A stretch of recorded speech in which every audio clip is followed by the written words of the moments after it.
जय हिंद प्यारे मित्रों, मैं अमित पांडे आप अपने YouTube चैनल श्री क्लासेस में एक बार फिर से आप लोगों का स्वागत करता हूं। मित्रों, हम लोग पढ़ रहे थे हिंदी में अलंकार के कुछ अलंकार पढ़ रहे थे और अलंकार में हमारे बहुत से पार्ट हो गए थे, कुछ पार्ट बाकी हैं। ये है संदेह अलंकार और इसके बाद एक अलंकार और बाकी है। बस हमारा अलंकार का टॉपिक खत्म हो जाएगा। तो मित्रों, आज आइए हम लोग पढ़ते हैं कि संदेह अलंकार क्या होता है। तो जब किसी व्यक्ति या वस्तु को जब किसी व्यक्ति या वस्तु के समान व्यक्ति या वस्तु को देखकर जो हृदय में जो संशय या संदेह उत्पन्न होता है, उसी को हम लोग संदेह अलंकार कहते हैं। आइए मित्रों, इसको लिख के देखते हैं कि संदेह अलंकार क्या होता है। तो क्या होगा, जब किसी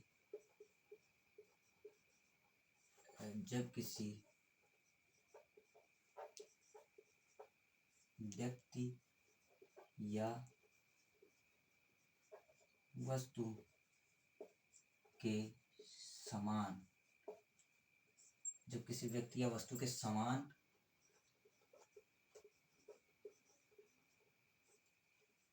व्यक्ति या वस्तु को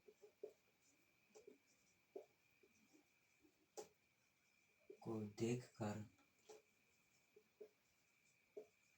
हृदय में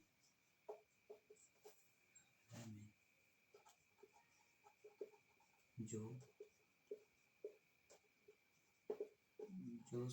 संदेह या फिर संशय कह लेंगे, संदेह या फिर संशय उत्पन्न होता है,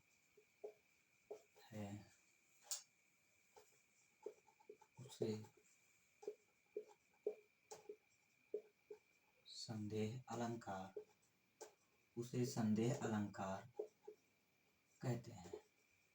उसे संदेह अलंकार कहते हैं।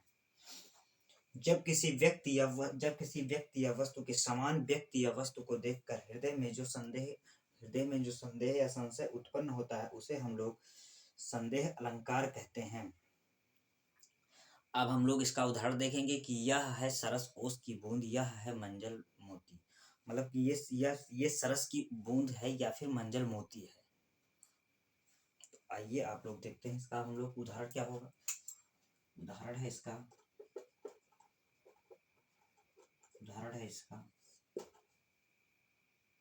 इसका है, यह है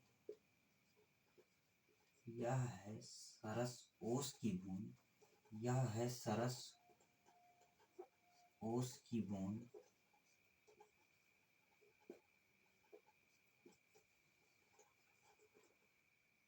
यह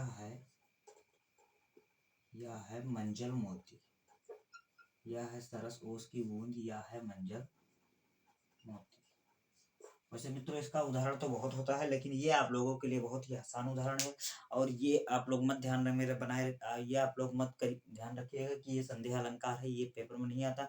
क्योंकि ये हमने देखा है लगातार 4 साल पेपरों में पूछा गया है और इसकी भी आने की संभावना बहुत ज्यादातर होती है।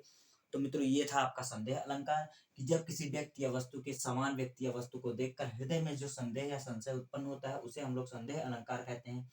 इसका उदाहरण यह है सरस ओस की बूंद, यह है मंजल मोती। तो मित्रों, मिलते हैं आप लोगों से नए अलंकार में और नए टॉपिक के साथ नए अंदाज में। तब तक के लिए जय हिंद, जय भारत।